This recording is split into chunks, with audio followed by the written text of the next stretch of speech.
It takes a lot for an analog horror series to really unsettle me. I guess you could say I'm a bit desensitized to horror as of late. But there comes a time, once in a blue moon, where something, some way, somehow, finds a way to strike that little nerve in me. And I think I found it.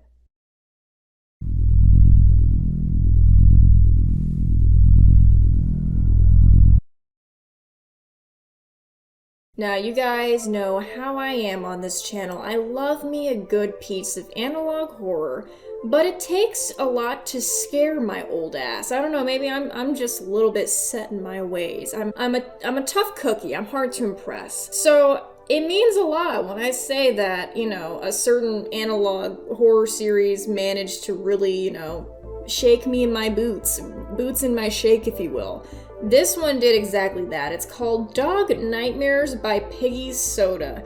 And I'm just gonna summarize it here. The main focus of this analog horror series is two humanoid dogs, or as where I'm from, we like to call them flannel-wearing furries. Look, that's just what they are. I mean, come on. These two characters actually come from a series of films that were created by William Wegman. I think I'm saying his name right. And it was just some shit he did with his dogs, and he made it look like they had dog heads and human bodies. It was really weird. But I'm gonna stop blabbering on and on and on about it. I'm gonna start off by playing the first episode, which starts off right away, as most first episodes do, and I'll let it speak for itself. Uh-oh. What is it? You need to replace this part. What?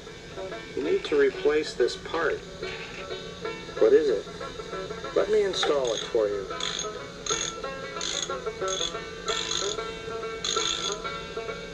There. That's it? I better check the oil.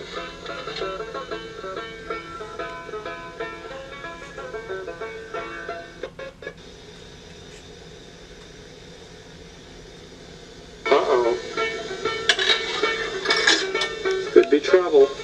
So in this video, the main character seems to be holding up some sort of picture to her TV, and then out of nowhere it just kind of cuts to one of the Wegman dogs, and his eyes are missing. And right as the video is about to cut out, interestingly, one of the dogs says, "Uh-oh, could be trouble."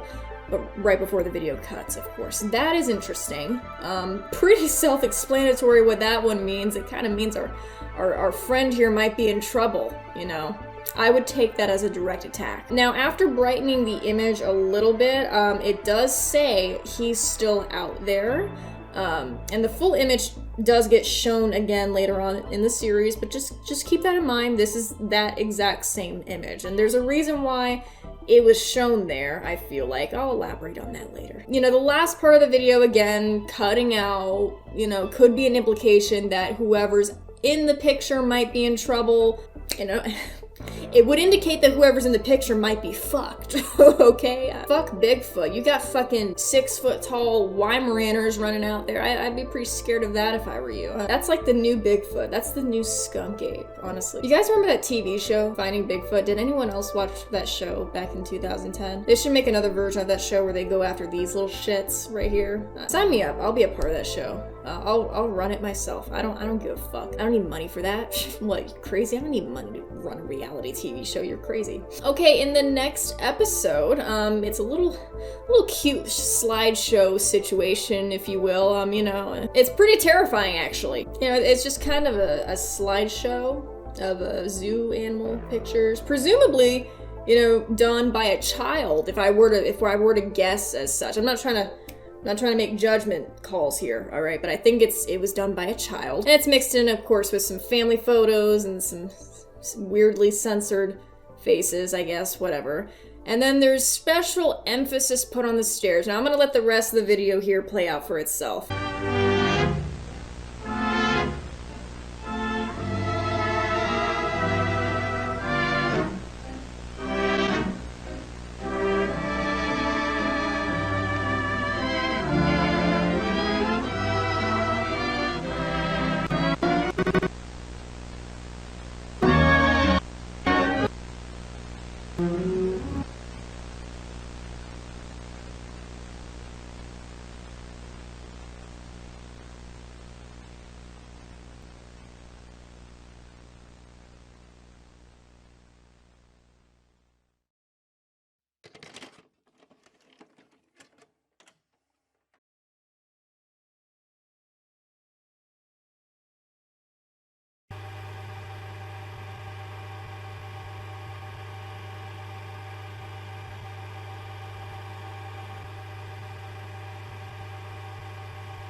Did you guys see that? Yeah. He's coming. The dog face in the staircase, the dog face, that was a big no for me. That was a no thanks. The next scene shows someone rummaging through their childhood drawings in their bedroom. This is obviously implied to be the main character, and you know, she's the one who drew the animal drawings. Of course you dingus, you should have figured that out already. And one drawing, quite sweetly and heartwarmingly enough, shows the dog peeking through the window. He's just kind of, you know, throwing a gang sign up at the person there. You know, and then the camera quickly pans up to the window, almost as if the camera person is expecting the flannel furry to be there. They can only wish. Now, this obviously presents the Wegman dog as either an imminent threat or a harbinger of bad news. And to me, it seems like the dog was specifically targeting the young child shown in one of the photos, possibly by luring them up the stairs and to their bedroom window. It's obviously posturing itself here so as not to be seen. So to me, that kind of reveals what its intentions with the child are, and that they might not be good. I mean, come on, do you really think any of the parents, clearly that child was not alone in those pictures, all right, when she was downstairs. There were adults there, okay? Do you think any of them knew that there was a fucking man dog on the staircase? Because I know they wouldn't just be calmly sitting there if they knew about that, right? Right? They wouldn't just be calmly sitting there. Right? Someone please tell me. All right, episode 3 is basically a clip of a Wegman fishing episode, I guess, where the dogs go fishing, you know. Before cutting to a poster of a missing dog dated March 11th, 2009. Now, this date might be important later. I wouldn't know. I wouldn't know a damn thing about that, but okay. There is obviously a correlation being drawn here between the man dog and the real dog, the one that's missing in the picture. Now, it's unclear if the humanoid took the dog or if it's trying to communicate something to the OP. See, I'm trying to be optimistic here. I'm trying to play devil's advocate for the man dog, but you know, man and dog don't, you know, they don't go together in that context. You know what I mean? Not as a single word. They're not good. It's not good, okay? I believe it's entirely possible that the use of the fishing clip in the beginning was deliberate, unfortunately. It's implied that the Wegman dog or dogs, because I know earlier in some of these clips there were 2 dogs shown. It's implied that the Wegman dog or dogs could be hunting for something by using some form of bait. And of course, the use of the title bite here is very condemning. That's very damning evidence, if you ask me. So in other words, this could mean that the missing dog in this case bit and took the bait, causing it to go missing. Or it could also mean that the Wegman dog is using the main character's missing pet as a form of bait to lure them into a trap. In this case, I'm just going to assume that both might be true somehow, because I can't make up my damn mind. Okay, now the next video predates the missing dog poster by a few months. It's dated January 4th, 2009. Nothing too unusual happens here except for one small frame that pops up when the video starts glitching, and I'm gonna let it play out here.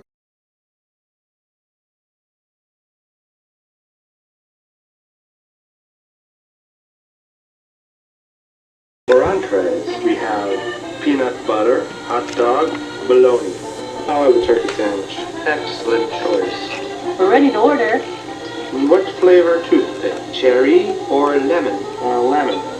Very good. Turkey, lettuce, tomato. Turkey, lettuce, tomato. Lemon toothpick.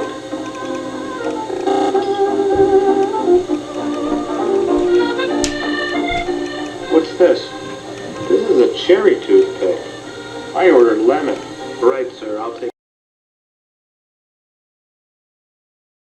Now, this definitely makes me question why the main character feels the need to film these seemingly random Wegman videos. I mean, it could be that she knows she's being watched. I mean, and she could also be trying to document this either for us or for someone else. Either way, the fact that the dog looks directly at the camera shows me that he's watching the main character just as much as we're watching him, okay? And that was not a mistake, I promise you. You will find in many many cases that the main character rarely makes mistakes here when filming stuff, okay? Episode 5, in my opinion, is the most loaded video in the series so far.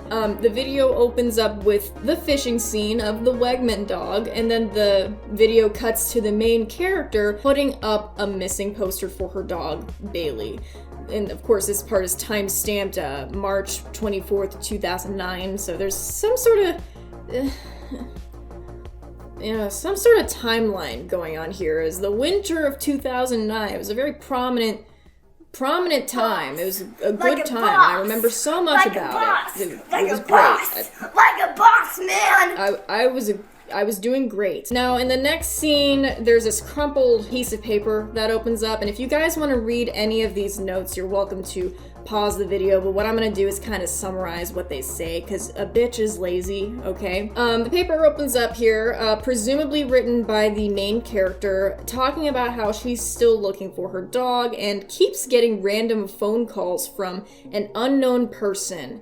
Every time she answers, there's silence on the other line. That is a damn good troll right there, if I've ever seen one. And keep it up, buddy. I'm proud of you. Just kidding. Don't ever do this. Don't ever do this to someone if they're grieving the loss of someone. Don't ever do that.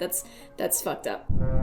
Now, another paper opens up again, and the main character says that she's looking for a Wegman tape called Mother Goose and 2 other short films. She's trying to burn a collection into one disc. One short is of Batty, presumably one of the dogs, making pottery, and the other one is of presumably the other dog, Crookie, playing baseball. So right off the bat, it's pretty clear the main character has a strange obsession. Excuse me, let me be more polite. A strange interest in the Wegman films. She's really into curating and collecting them for whatever reason. I don't know if that's significant, but that's what's going on here. Another paper opens up. The main character says a friend sent her a late birthday gift and that she's been busy looking for her dog, Bailey.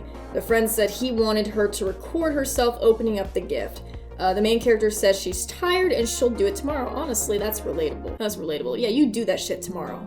Yeah, don't be on a time crunch. Don't be on anyone else's schedule but your schedule. You know what I mean? Time is a lie. Now, this is the gift opening scene. I'm gonna try and speed through this really, really quickly, but it's dated February 26, 2009.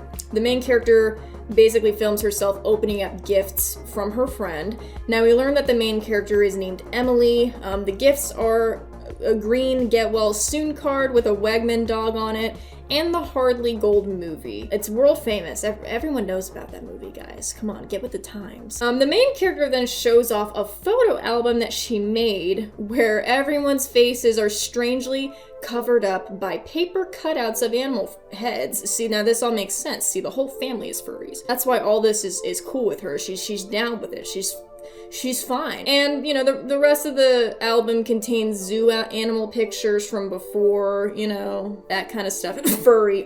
Now, for some reason, the cover photo of the album is the staircase. Why would you want that? Now, on one of the pictures of the animals, or next to it rather, is a paper cutout of a puppy. It's very cutely drawn, but the main character, Emily, she points to the puppy and the words, "That's me," pops up on the screen. There's no audio in this clip, by the way, hence why I'm talking over it. For some reason, when the page turns to the picture of the stairs, Emily points at it, which is interesting to me. So that kind of tells me that whoever this friend is that she's recording for, he might know what was going on with the dog. He might know what's up, woof woof, if you know what I mean. He knows. So that was interesting that she put special emphasis on that. And then as the camera pans over, it quickly shows, this is the most disturbing part, by the way. If you guys are sensitive to bad stuff happening to animals, you can skip to this timestamp right here. That's totally fine. As it pans over, it quickly shows a picture of Emily and her dog, only the dog's head appears appears to be snapped to an unnatural degree over to the side. And then the clip cuts and the main character, she has words pop up on the screen that say, "My camera died." I have a lot of questions here. I don't know if she knew that the picture looked like that, or if that was some sort of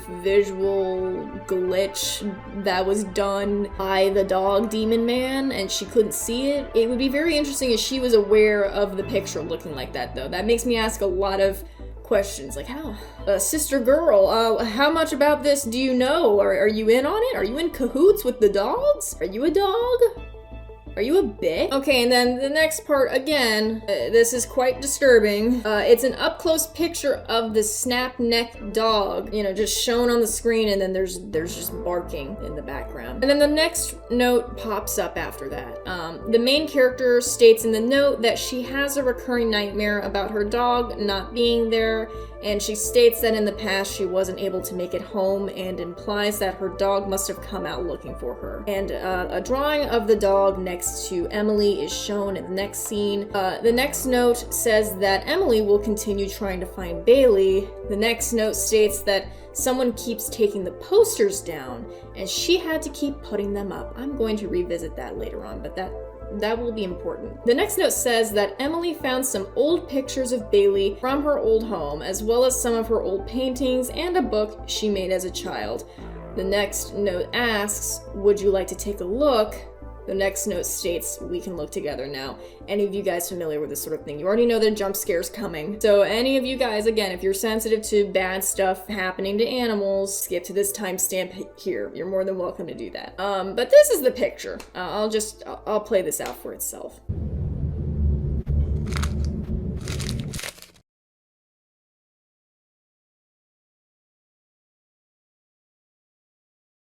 Quite clearly we see that the next note is of Bailey with her neck snapped and the words, "You won't be alone." Now interestingly, it's clear here that this is not what the original drawing looked like, as there's some words that are scratched out and the dog's head appears to be pasted over where the original drawing was. So something's going on. Some pictures are being tampered with, and this part kind of makes me lean into the fact that maybe Emily is not responsible or even fully aware. It's possible that, you know, something's fucking with her shit. And we all know what it is. It's one of those stinking dogs. It's a dirty old dog. Now the next scene is an old book, presumably written by the main character, about how her mom told her not to answer the door to strangers, and if someone knocks on the door, to run up the stairs, hide in her room, and lock the door.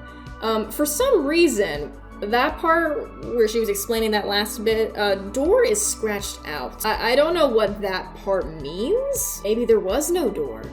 Maybe it's just one of those types of situations you just had to pretend. Now, Emily explains that she's scared to do this because of a hole in the wall next to the staircase. One day she ran fast past the hole and heard a dog barking inside. Emily took a flashlight and took a look inside the hole.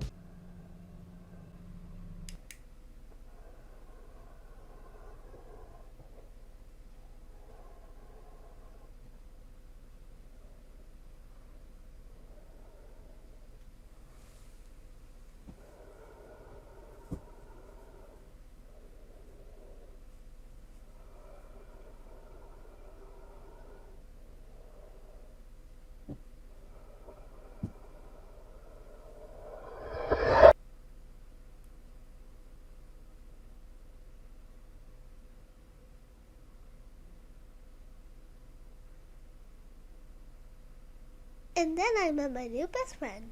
And she made her new best friend. How nice. Now the next scene shows Emily watching through old Wegman tapes. If you listen closely, it seems like the next clips kind of play out some sort of message. Another warning, if you're sensitive to flashing lights, skip this part. Timestamp right here. I'll give you a moment to do that. The boys were determined to get to the bottom of this. Sunset Point. Why was it closed? Was she just forgetful?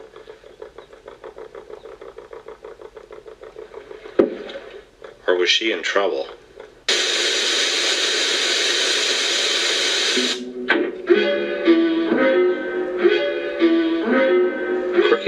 rock wedged in the tire. Number 4. How odd.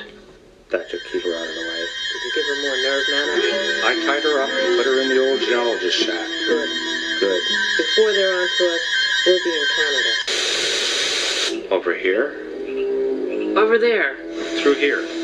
Over here? I definitely heard a sound. Over here?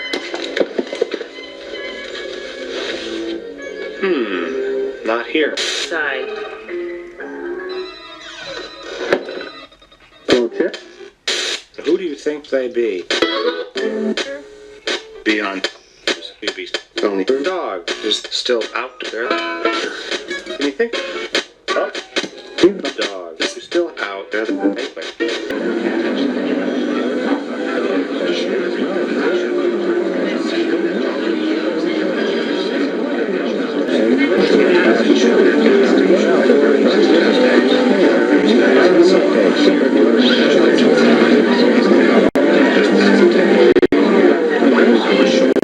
Okay, so these are kind of the sentences that I was able to kind of pick and pull from that sequence of tapes, and I could be mishearing it, I could be wrong. But the sentences were, was she forgetful or was she in trouble? Hide, who do you think that'd be? Your dog is still out there. And of course, we can't forget the part where the dog gets all spooky at the end. And then we're all shown that Polaroid picture from the very beginning that I mentioned, only this time we get to see what's actually on there. This time we see that there's a man and a woman in it. The caption reads, of course, he's still out there. That's how we know this is the same picture. I'm assuming this might be the main character's friend that sent her gifts earlier, and the woman might be her. But I could be wrong. So now, quite possibly, we have a guy and a dog that's missing. Now, the last video is of someone, presumably Emily, painting a picture of her dog in a dark, empty room with some peaceful music. That is exactly what I aspire to be doing in life, okay? These are my final thoughts for the series so far. And now it must be prefaced that this series is just starting to kick off and the whole story hasn't been fleshed out yet. However, my theory is that Emily is being stalked by some sort of dog man demon and has been for a long time. Yeah, I know, no shit. It's also clearly hinted that the dog demon is responsible for Bailey's disappearance and potentially Emily's friend. But for some reason, it hasn't taken her. Why is that? That is not a coincidence. I definitely think this is significant and worth pointing out. Is the dog demon using Emily, or are they using those closest to her as a form of bait, a way to lure her closer to them? Now, this might also explain why those missing dog posters kept getting taken down. Maybe the dog demon is, a little bit jealous that Emily grew up and possibly made other close friends, including her dog, and in turn forgetting about them. He doesn't want to be Emily's side bitch, quite frankly. He's not taking that level of disrespect, and I stand. It's quite a moment. Either way, the thing that terrified me so much about this series is the fact that it somehow managed to resurrect a childhood memory that I forgot I had. I can't specifically remember what program I saw the Wegman dogs on, but one thing is for certain. I definitely remember them. And I definitely remember being scared by them when I was really, really young for some reason. And that is what makes this so terrifying. The fact that I know for certain that these dogs traumatized me as a child, and yet somehow I don't remember where I saw them from. Hence why this never made it into my childhood trauma video. Link in the description. In other words, I love dogs, but not when their heads are attached to human bodies. Okay, thank you, thanks. I really hope the concept of obscure, liminal childhood characters gets used for future ARGs, and as this is improving over time and showing that it's a very genuinely terrifying series so far, I am super excited and not excited at the same time to see where this series goes. I don't know what it is about this one that works for me, but I feel like it has to do with that buried childhood memory that I've yet to unlock. Perhaps it's better we keep it that way.